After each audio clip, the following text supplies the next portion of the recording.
Salut les bracaillons, bienvenue dans mon atelier. Deuxième partie de ma vidéo d'agencement de bureau. On était resté sur le meuble customisé Ikea. Et puis là, on va changer un petit peu de registre avec quelque chose de complètement fabriqué. Un petit peu compliqué quand même, avec beaucoup d'onglets. Donc ça demande un travail un peu soigné, un peu précis. Et puis je publie seulement maintenant parce qu'évidemment j'ai été faire le malin au Québec avec Alain Vaillancourt où on a fait un super périple à travers le Québec, cette belle province, à motoneige. C'était pas facile tous les jours. Je l'ai un peu raté, mais c'était fantastique. Donc merci Alain. N'oubliez pas, pour ceux qui connaissent pas encore Alain, ça m'étonnerait d'aller sur sa chaîne, de vous abonner, ça lui fera plaisir. Et puis il y a la vidéo de ce périple qui est visible. Donc je vous mettrai le lien en description. Merci encore Alain, franchement un souvenir inoubliable. Alors nous on va attaquer et je vous reprends dans 2 secondes et demie à l'atelier. On en était resté à ce meuble-là et maintenant on va passer au bureau, cette partie-là qui va venir sur le meuble existant que j'ai récupéré. Tout va partir de cette plaque de chêne massif qui a été aléséille. Et puis on voit que c'est vraiment une qualité top, premier choix. Reconnaissable chêne à ses rayons médulaires, une petite liste de débitage et on va attaquer. Avant de me lancer, j'ai réalisé un fragment. On le voit avec les onglets qui lient le jambage au plateau, mais aussi sur les faces. Donc il y a vraiment des onglets partout.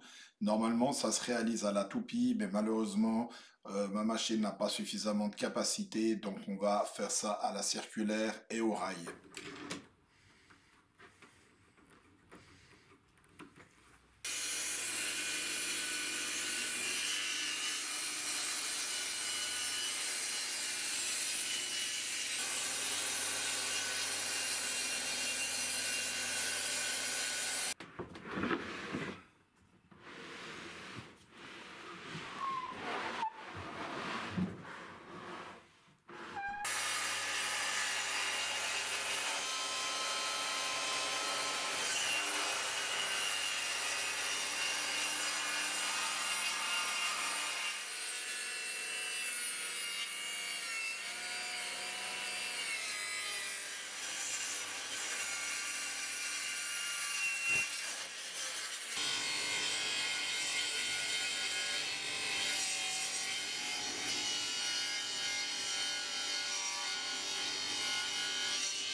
Tu vois tous les onglets, la pièce de dessous c'est le plan de travail, la pièce de dessus c'est les ceintures, on voit qu'il y a des onglets dans la longueur et sur les faces. Et maintenant comme d'habitude un petit peu d'établissement pour bien se repérer. On va attaquer maintenant les assemblages, ça c'est un peu plus classique. Ce qui est important, c'est de donner un tout petit peu de jeu à ta mortaise, parce que si tu dois ajuster un petit peu, il faut que tu puisses bouger. Il y a aussi cette partie importante, c'est de mettre la mortaise assez haute pour pas que ça traverse quand tu machines. Petite installation permettant de machiner la pièce qui est très courte et qui ne peut pas se serrer.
On voit maintenant que le machinage est terminé des dominos.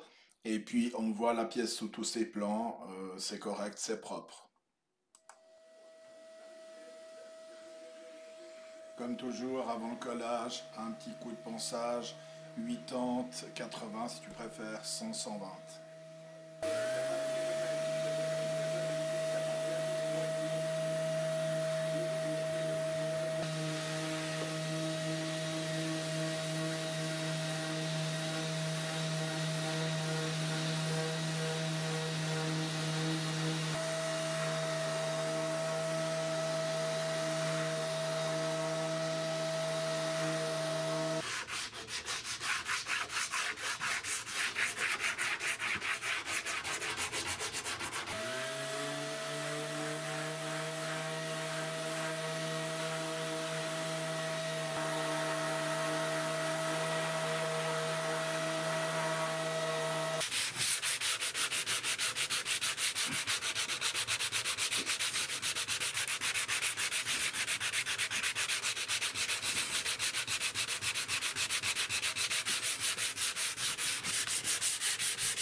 Maintenant que le ponçage est fait, on va passer au collage et je protège avec du scotch pour nettoyer plus facilement la colle.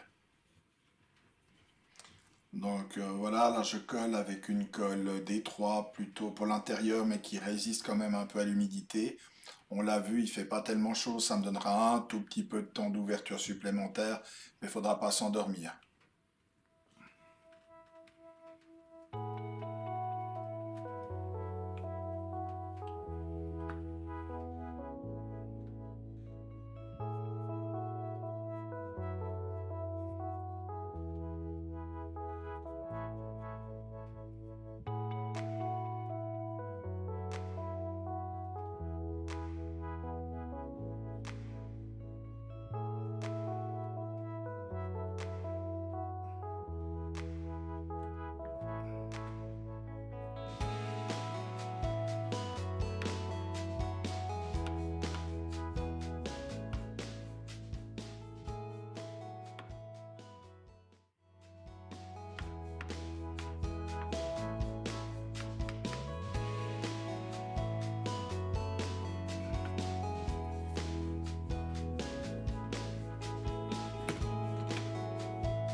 On poursuit le collage avec la ceinture, le retour et le grand jambage.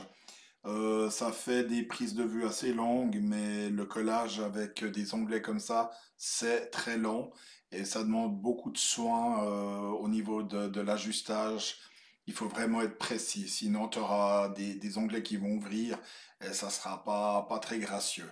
Donc là, il faut prendre son temps. C'est un peu paradoxal, mais il faut prendre son temps sans trop s'endormir non plus, parce que ça prend vite. Et puis là, on le voit, j'utilise des serre-joints Bessey-Sissa qui donnent une très grande force quand on serre. Donc ça, c'est aussi intéressant.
On le voit maintenant, toutes mes pièces sont collées, donc tous les retours sont collés, le dessus et les deux jambages.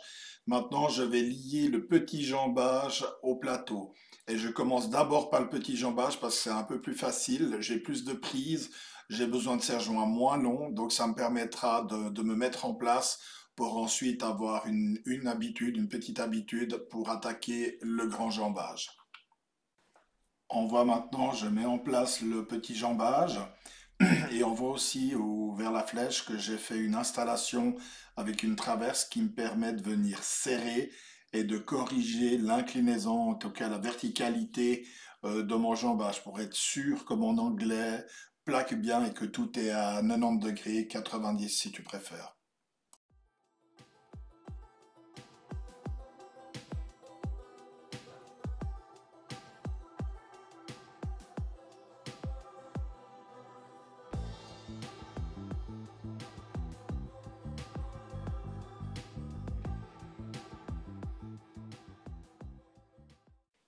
On voit maintenant, j'ai posé une cale sous le plateau et au-dessus du jambage. Ça me permet d'avoir un bon appui pour mes serre-joints et puis d'avoir un repos quand j'arrive avec les pièces.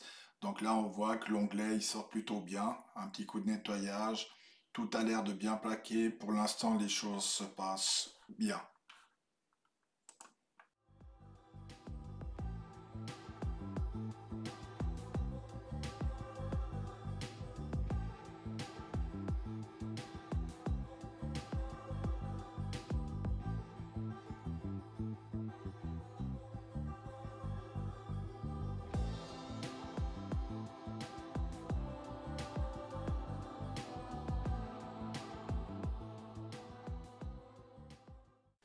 On attaque le grand jambage, même principe, simplement ici, on n'a pas de serrage intermédiaire, il faut être juste, on n'a pas le choix. Pendant que tout sèche à l'atelier, on va préparer le meuble existant pour la réception du bureau. On fait le traçage et on va percer.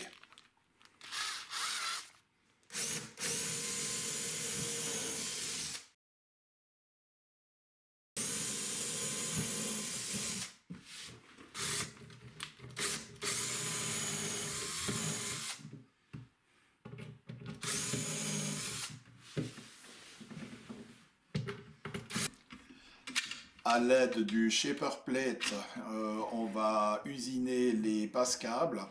Et puis, c'est la première fois que je l'utilise. Je l'ai reçu il y a vraiment peu de temps.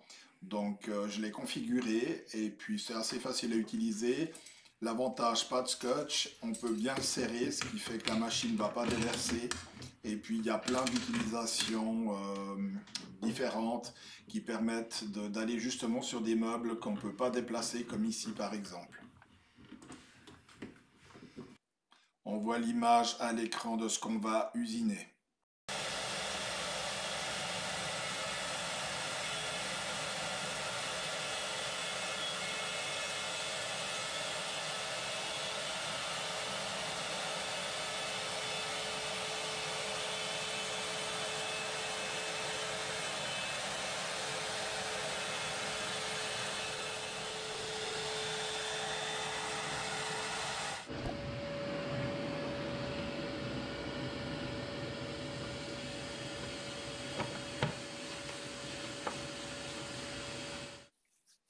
Et voilà maintenant, nos deux passes-câbles sont réalisés.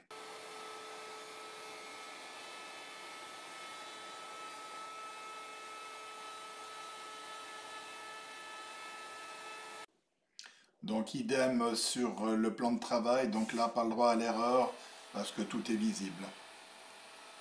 On réalise aussi des percements pour le passage des câbles des haut-parleurs d'un diamètre de 15 mm.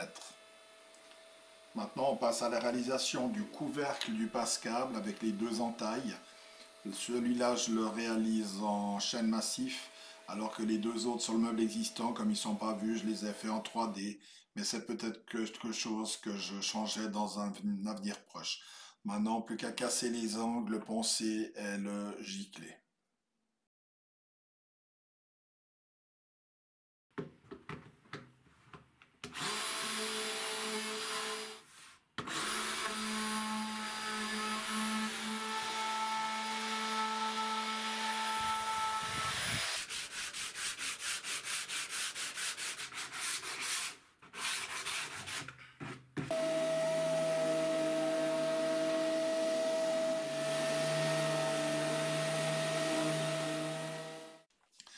Nous allons procéder maintenant au traitement de surface par pulvérisation au pistolet au moyen d'un vernis de composants transparents auquel on va adjoindre un durcisseur et un dilutif.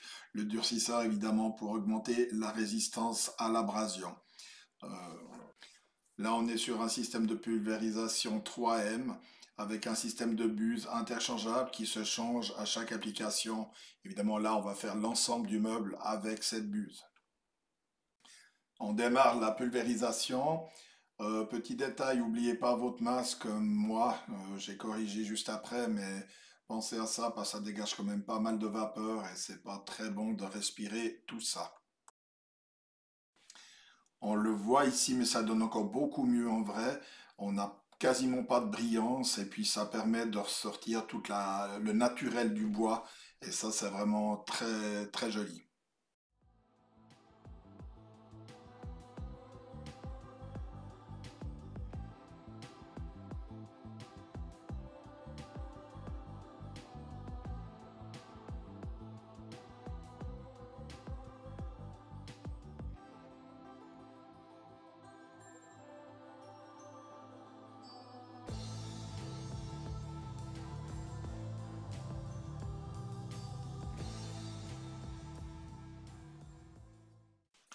Au final, on aura réalisé deux couches de vernis partout.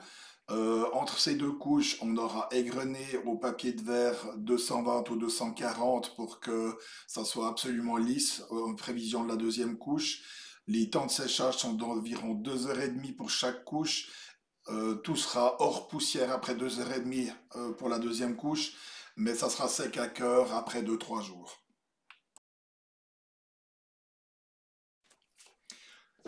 Le bureau étant sec, on va maintenant mettre des petits butoirs sous le meuble pour pas qu'il soit en contact direct avec de l'eau ou que sais-je, même si le vernis est assez résistant.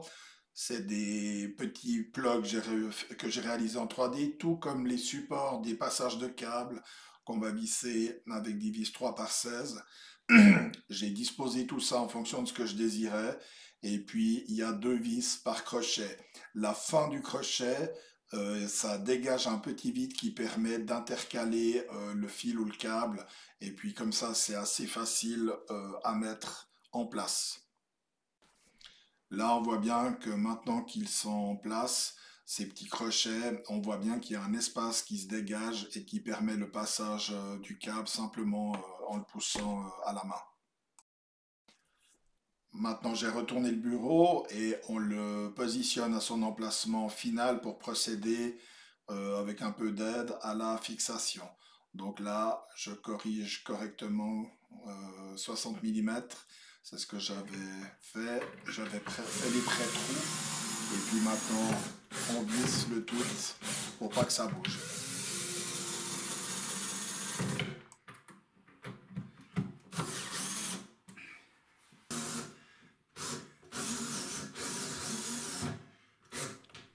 Maintenant que tout est en place, je fais juste une vision du meuble comme il est. Ça va plus bouger. On voit cette différence de couleur entre le meuble existant qui est aussi du chêne et le nouveau bureau. Tout ça va s'atténuer avec le temps grâce à la lumière. Donc on voit que les onglets sont bien en place, il n'y a pas de problème, tout est propre, il n'y a pas de décalage, ça fait plaisir. Maintenant, il n'y a plus qu'à, comme on dit, donc il faut tout repasser par les passages de câbles, réaménager le bureau complètement. Un petit jeu de patience.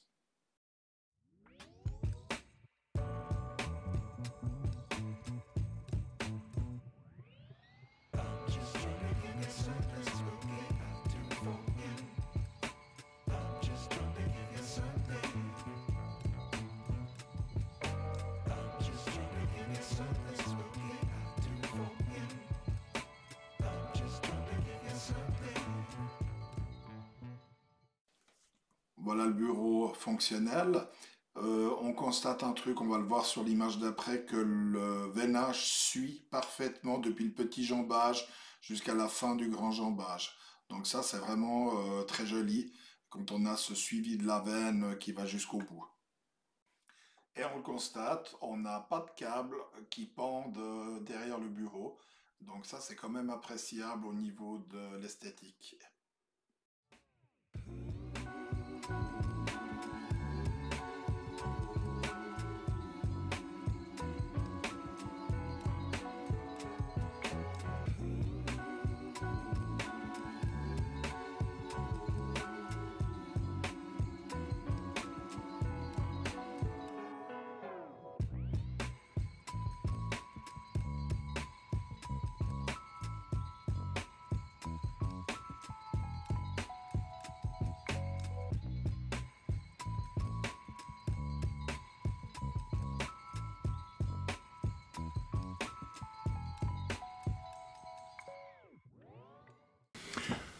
Que retenir de la petite vidéo du jour? Eh ben, si on regarde le dessin que j'avais réalisé à main levée au départ, on est assez proche. Dans l'esprit, ben, moi, ça correspond tout à fait à ce que je voulais. Et puis, on voit aussi que c'est pas si simple, hein. Te lance pas là-dedans au niveau des onglets avant d'avoir fait 1 ou 2 essais, parce que quand tu commences à te lancer là-dedans et puis que tu arrives au collage, t'as vite fait de te faire avoir, faut que tes onglets fonctionnent. Là, on voit qu'ils sont tous bien sortis, c'est propre, que ça soit sur la ceinture ou sur le raccord entre les jambages et le plateau. Il n'y a pas d'écart, il n'y a pas de gap, c'est vraiment propre. Ensuite, on se rend compte de la qualité du bois qui joue aussi dans la qualité finale, où on a vraiment un bois magnifique. J'ai opté pour un vernis 2 composants transparent avec un degré de brillance. Alors, ça dépend où tu habites, au Canada, ou en France, en Belgique, ou ici. En Suisse, là, c'est un mat soyeux ou satiné mat. Peut-être que la dénomination peut changer selon le pays où tu habites. En fait, l'idée, c'était pas d'avoir quelque chose de très très brillant qui donne l'impression d'avoir emballé ça dans du plastique, mais au contraire d'avoir quelque chose d'un poil plus mat et puis de faire ressortir la profondeur des veines du bois, et puis là, l'exercice est réussi. Maintenant, il me reste encore 2 ou 3 choses à corriger, mais pas tellement sur le meuble en lui-même, mais dans l'agencement de mes tiroirs, du meuble existant. Je vais faire 2 ou 3 petites boîtes en 3D.